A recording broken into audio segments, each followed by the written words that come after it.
I will tell you. Let's see if we jump out of the program that puts us in on the air and then come back one more time and see if resetting that allows us in there. But now you know that's live radio for you. It can get you. That is the worst sound. For some reason on the station there, I am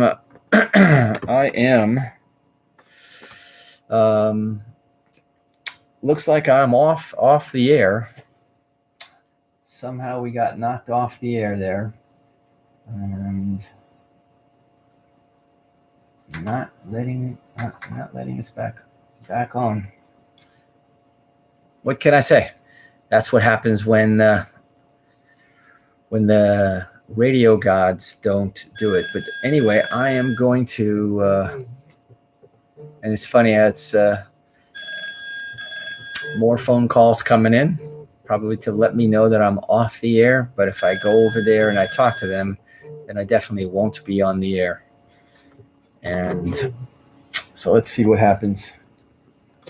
If there's any way, any possibility.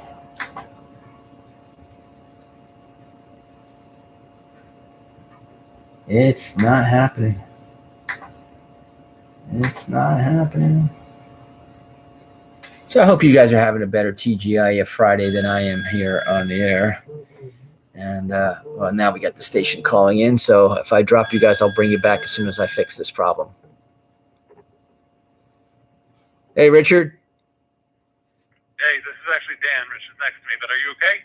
I'm fine. For some reason, I wasn't. When we went on to the break, I heard nothing, and now when I try to get in, it seems like it has me as busy. You said it's busy on the Comrex? Yes, it's not allowing me to. Yeah, we have you as connected. Can you hear me on the air? Actually, should I patch through the phone? Should we keep going with the phone? Should we just do that?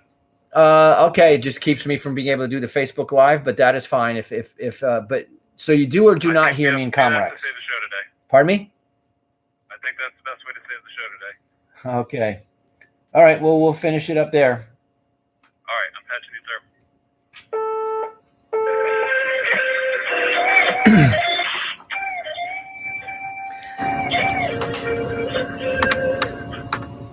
Go ahead. There we go. So welcome back to the Real Estate Show. If you're there listening to us live and hearing live all of the trials and tribulations of a live show on a Friday afternoon. It's not Friday the 13th, but it sure feels like it. And before the break, we were talking about the financial advantages to a judgment that is on real estate. And so what I want you to understand is that there is a financial instrument known as a judgment, which is really the end result of a court case. And the court case then gives a creditor the right to an amount from the court case. And so it's a court ruling, really, that gives a creditor the right to take possession of a debtor's real or personal property. Can go in both ways. And so if the debtor fails to fulfill his or her contractual obligations, then there is no need to go back to court, and usually the creditor gets the property. And so you can make this type of a lien against an individual or a business, and it allows the creditor to access assets. In this case, we're talking about is real estate. So this is a very interesting and non-competitive way of finding good deals. And so the bottom line here is that it's a very interesting way to indirectly access good deals, but directly own real estate. So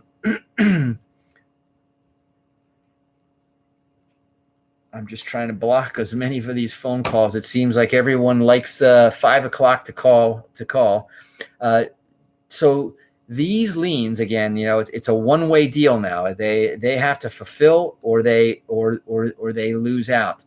Creditors, they'll record these liens via county or estate filing in most cases, and these liens are attached to real property, which is what we're talking about here. So let's talk a little bit about the financial opportunity that is there. So there is a number of ways. You can be the purchaser and buy that judgment directly yourself. Now you own the judgment, you own the cash flow, whatever the deal that is made. In many cases, when a judgment is had, usually a new payment plan is set up to the satisfaction of the creditor. And if that payment plan is satisfied, then everybody is made whole. But if, for instance, that payment plan isn't adhered to, then the creditor has the opportunity to take the asset, which is an asset at a deep discount.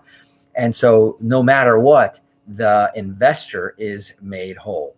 Now, another way to approach this is to become what some people call a judgment recovery specialist. It's sort of like being a broker.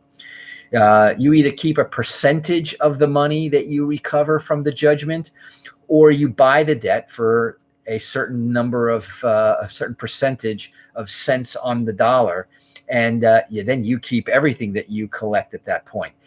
Now, is this new? Absolutely not. In fact, this is what many, when you saw the foreclosure avalanche that happened back in 2008, 9, and 10, is that when all of these mortgages became non-performing, and then there were judgments, there were foreclosures, and the banks owned the title, they turned around and said there's still this mortgage that's owed against the house, and they sell it at a discount. And that's why you started seeing people starting to collect, because remember, in real estate now, there is a note and a mortgage. So even though the mortgage can still be outstanding, the note is still collectible. And that's why you hear about things called a deficiency judgment, because they'll go out and they'll sell the real estate that they got in the note and then go after the rest of it by enforcing the note.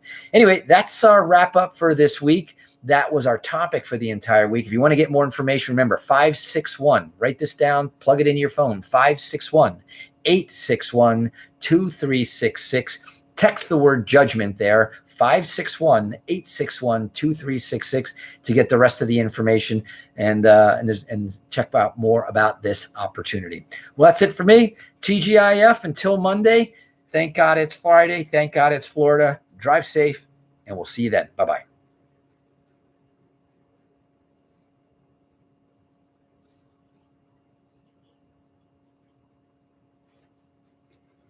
What a freaking disaster that was.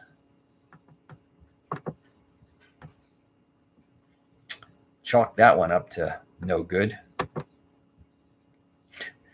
We'll start again fresh next week. Take care.